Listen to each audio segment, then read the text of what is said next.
4장 계속 보겠습니다.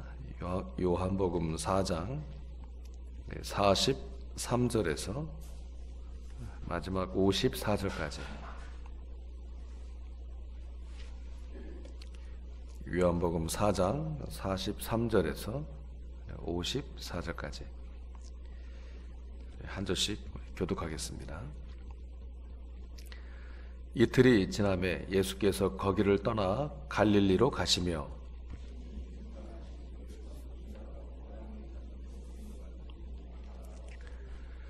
갈릴리에 이르심에 갈릴리인들이 그를 영접하니 이는 자기들도 명절에 갔다가 예수께서 명절 중 예루살렘에서 하신 모든 일을 보았음이더라.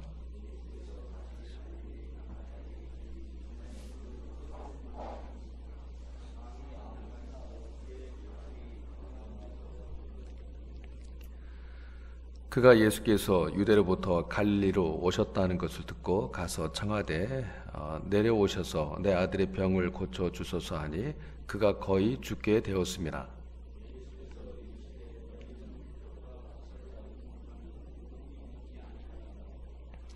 신하가 이르되 주여 내 아이가 죽기 전에 내려오소서.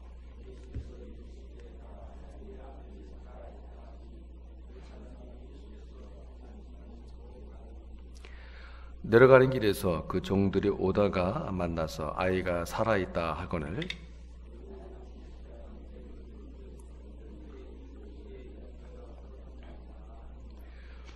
그의 아버지가 예수께서 네 아들이 살아있다 말씀하신 그때인 줄 알고 자기와 그 온 집안이 다 믿으니라. 유대에서 갈릴리로 오신 후에 행하신 두 번째 표적이니라. 아멘. 네, 사마리아 사람들이 예수님을 믿게 됩니다.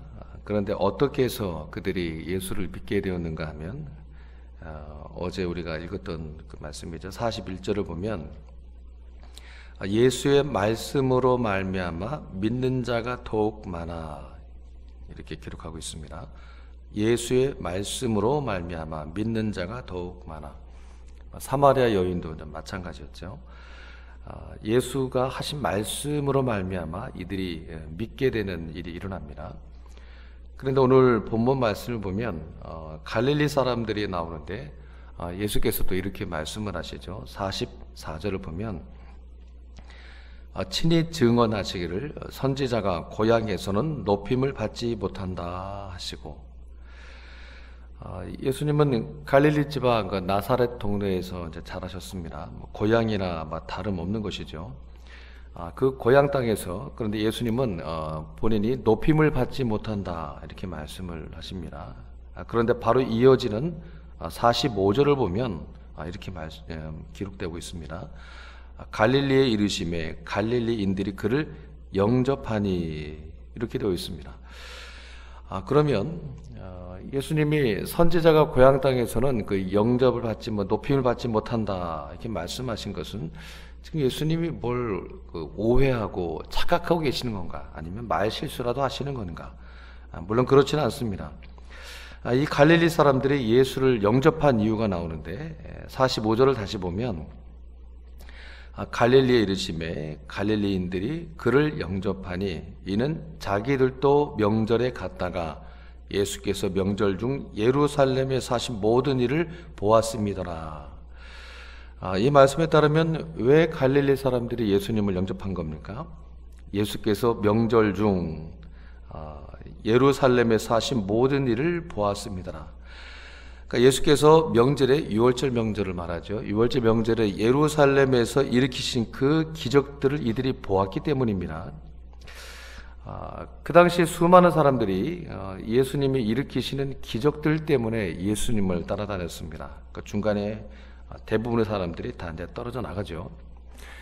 5병의 기적을 일으키시자 또 많은 사람들이 예수님 뒤를 따라다닙니다. 또 그런 이들을 보고 예수님이 뭐라 말씀하시는가 하면 요한복음 6장 26절을 보면 이렇게 말씀을 합니다. 요한복음 6장 26절을 보면 제가 읽겠습니다. 예수께서 대답하여 이르시되 내가 진실로 진실로 너희에게 이르노니 너희가 나를 찾는 것은 표적을 보는 까닭이 아니요 떡을 먹고 배부른 까닭이다. 그러니까 예수님이 구주 되심을, 그리스도이심을 이들이 믿고 이들이 확신했기 때문이 아니라 너희들이 배고픈 배를 채워주니까 따라다니는구나. 오늘 본문에 이 갈릴리 사람들도 마찬가지입니다. 이들이 예수님을 영접했다는 것은 사실은 예수님을 그들의 주님이요 그리스도이심으로 믿었다는 그런 뜻이 아니고, 오병이의 기적으로 배불림 받았던 많은 군중들이 예수님을 따라다녔던 것처럼 이들도 예수님이 예루살렘에서 일으키는 그 기적들을 보았기 때문에 예수님을 맞이한 겁니다. 우리는 여기서 다시 한번 분명하게 확인할 수 있는 그 진리가 있습니다. 요한의 의도도 여기에 있죠. 이 사마리아 여인을 포함한 사마리아 사람들은 예수님을 그들의 구주요 그리스도로 주님으로 믿었습니다. 그런데 이들이 예수님을 믿게 된 근거가 무엇인가 하면 41절을 보면 이렇게 기록하고 있죠. 예수의 말씀으로 말미암아 믿는 자가 더욱 많아. 예수의 말씀 때문에 믿는 자가 더욱 많아. 그렇습니다.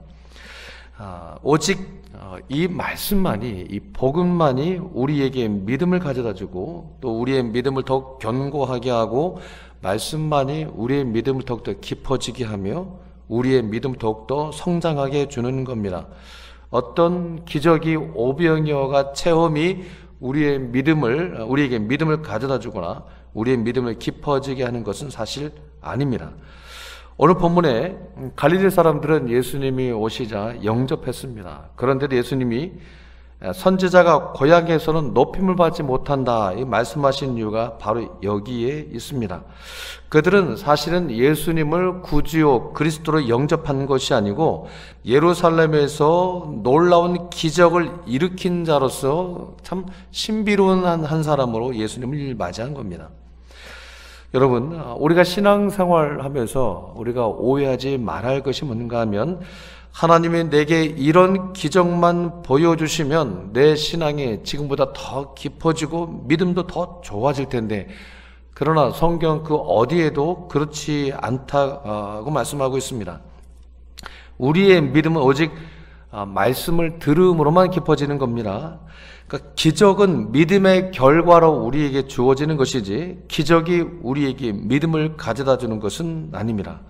그렇기 때문에 여러분, 우리가 예수 믿는다고 하면서 그 믿음의 목표를 어떤 체험이나 기적을 경험하는 데 두고 그 기적을 내 신앙생활의 척도로 삼는 것은 사실은 매우 위험한, 참 건강하지 못한 모습입니다.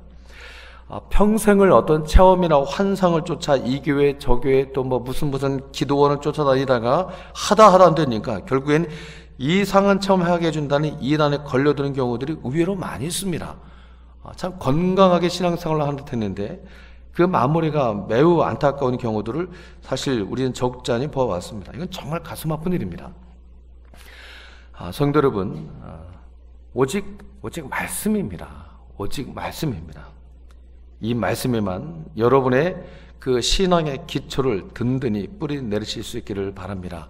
기도하시되 말씀을 기초로 기도하시고, 말씀을 근거로 봉사하시고, 말씀을 근거로 헌신하시고, 말씀을 근거로만 예배하실 수 있어야만 합니다. 그래야만이 우리의 믿음이 더욱더 깊어지는 건강한 신앙생활, 어떤 삶의 조건에도 결코 휘둘림 당하지 않는 주 안에서 은혜가 종로로 타는 자유한 성도의 삶을 살아갈 수가 있습니다. 하루의 삶이 바로 그 말씀에 근거한 믿음의 삶 되시기를 주의 이름으로 축원합니다.